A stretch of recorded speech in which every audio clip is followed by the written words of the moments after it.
If you thought Drake was sitting somewhere chilling, polishing a Grammy, or plotting his next big move, you're dead wrong.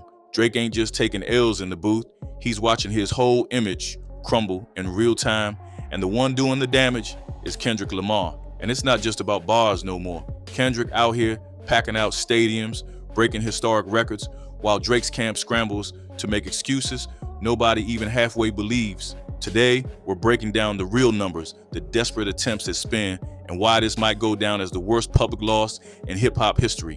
And trust me, it's uglier than anybody thought. The second Kendrick Lamar's Grand National Tour touched down, the pressure was instant. Before Kendrick even hit the stage, Drake's circle already started playing dirty, flooding the internet with pictures of empty seats hours before the show even started. They were trying to frame it like Kendrick couldn't sell tickets, pushing the idea that the tour was a flop before it even got rolling. But anybody who's ever been to a concert knows the game. People still outside tailgating, still in the lobby, grabbing merch or hitting concessions. The show hadn't even properly kicked off yet, and Drake's people already reaching, desperate to create a fake story. But when Kendrick stepped on that stage, the reality hit different. Stadium packed, lights lit up, fans screaming word for word with every lyric. One show in, and Kendrick crushed the narrative that he was somehow over or falling off. And it wasn't just a regular show. The energy was something different. It felt like the start of something way bigger than just another tour stop. Right then, it was clear. Kendrick wasn't just surviving, he was taking over. Meanwhile, Drake's side was stuck looking crazy, caught slipping in 4K, trying to explain away a packed out show. After that first night, instead of falling back and regrouping, Drake's people went full meltdown mode. AK, OVO affiliates, random Twitter accounts, all clinging to the same tired playbook. They were trying to say the stadium wasn't really full. They were pushing clips from the opener's sets, angles that made it look like the place was empty before most people even got to their seats. But social media moves fast, and it wasn't long before the real footage flooded the timelines. Full arenas, thousands of fans screaming, lights flashing, an entire crowd locked in with Kendrick. The receipts came heavy, and they didn't leave room for spin. It was undeniable, and instead of admitting defeat, Drake's camp just doubled down, making themselves look even worse. They weren't just losing the battle for public opinion, they was losing credibility in front of the whole industry. It got so bad that the only folks still buying into the fake narratives were the most loyal Drake stans, the kind that defend him if he dropped a kazoo album. Kendrick's momentum wasn't just a wave, it was a flood, and the more Drake's people fought it, the deeper they sank. What really crushed all hope of salvaging the situation was the numbers Kendrick put up. Night one wasn't just a sellout, it was history.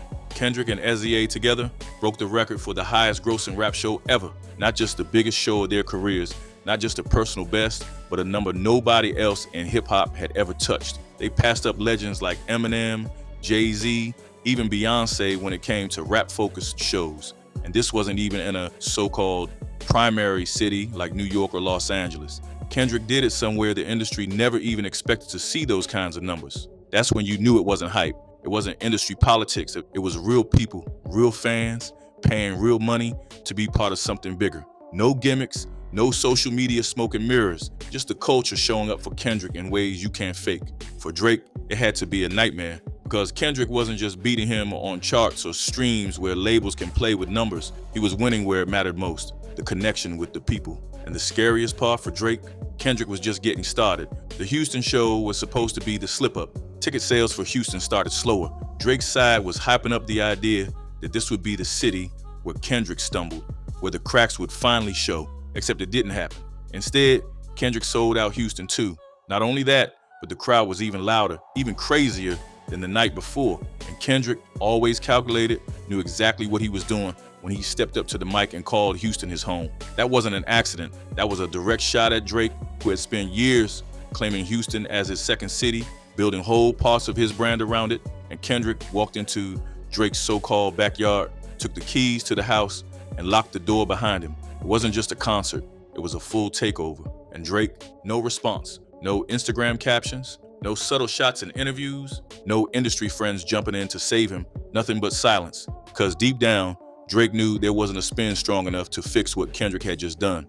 While Kendrick was out here breaking records and claiming cities, Drake's reality looked real different. His last tour, the Anita Max Win Tour, wasn't just a stumble, it was a full-on collapse. Canceled shows, empty sections, refunded tickets, everything you could imagine going wrong, went wrong. And when it started falling apart, Drake didn't even try to spin it. He just packed it up, canceled what he had to, and acted like it never happened. No reschedules, no statements, no explanations. It's like he hoped if he stayed quiet long enough, everybody would just forget. But fans remember. And in this game, silence ain't strength. It's an admission. An admission that when it comes to really filling up spaces, really moving the culture, Drake ain't the same force he used to be. Meanwhile, Kendrick's out here doing what most said couldn't even be done anymore. Selling out stadiums off the strength of the music alone. The contrast couldn't be clearer. One man running from venues he couldn't fill, another man redefining what's possible for a rapper in 2025. At this point, it's bigger than just who sold more tickets or who dropped the better diss track. It's about legacy. Kendrick Lamar's moves aren't just wins. They're redefining how greatness looks in hip-hop today. He's breaking records that once seemed untouchable while keeping every ounce of his authenticity.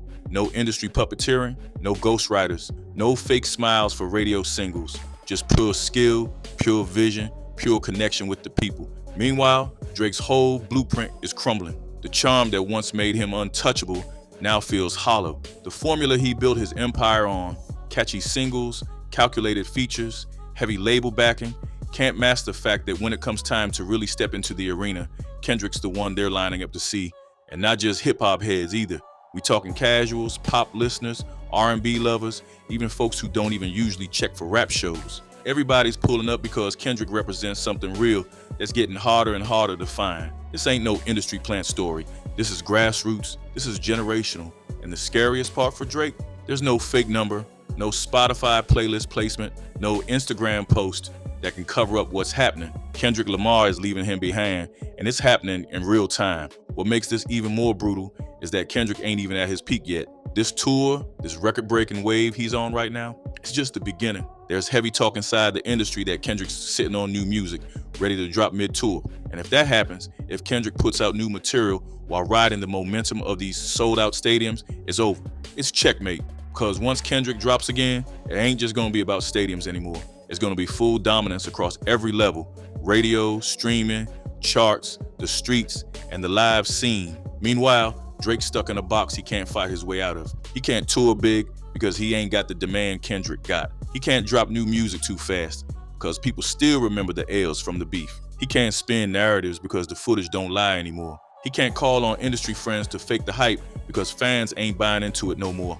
Drake's whole bag of tricks been emptied out, and Kendrick's just now reaching for his second win. What Kendrick's doing right now ain't just a win for him, it's a win for the whole culture. Because for years, people said rappers couldn't tour stadiums no more, that only pop acts could pull those numbers, that hip-hop was losing its mainstream power, and Kendrick just walked in and shattered all of that. He showed that if you stay true to the craft, build real loyalty, and actually push the art form forward, you can hit heights nobody thought were possible anymore. He didn't switch up his style to chase charts. He didn't water himself down for radio hits. He doubled down on the real, and now he's getting Taylor Swift level respect, Taylor Swift level money, Taylor Swift level crowds. Name another rapper doing that right now. You can't. It's Kendrick, and everybody else looking like they got a long way to go. Drake ain't even in the same conversation no more. This ain't a rivalry.